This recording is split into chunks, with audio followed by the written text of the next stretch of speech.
William Reich, quando ha fatto i suoi esperimenti, voleva sapere come l'ameba viene creata.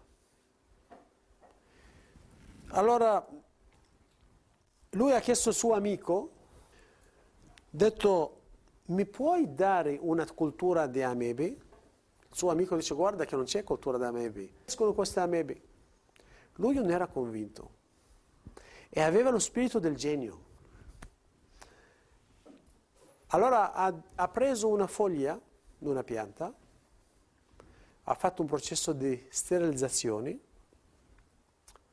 per uccidere qualsiasi forma di vita, compreso anche le spore, e ha messo sotto il microscopio e nel microscopio ha visto delle vescicole, vedete queste vescicole di colore azzurro, espansivi e contratti ritmicamente.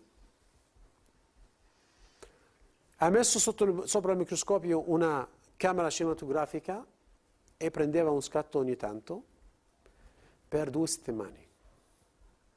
E ha visto davanti ai suoi occhi come l'ameba si è formata.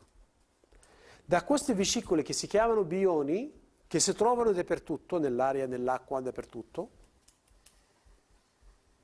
si agglomeravano per formare un gruppo di bioni insieme e poi si è costruita una membrana attorno dove dentro non c'è niente, solamente questi bioni. E se questa struttura poi comincia a espandere e contrarre ritmicamente,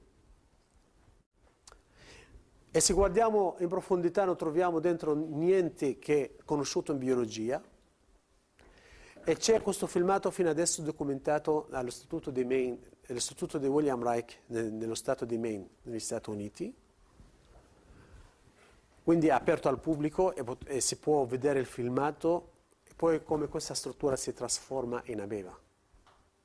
Quindi lui ha descritto un processo di neogenesi, come si forma la vita per la prima volta.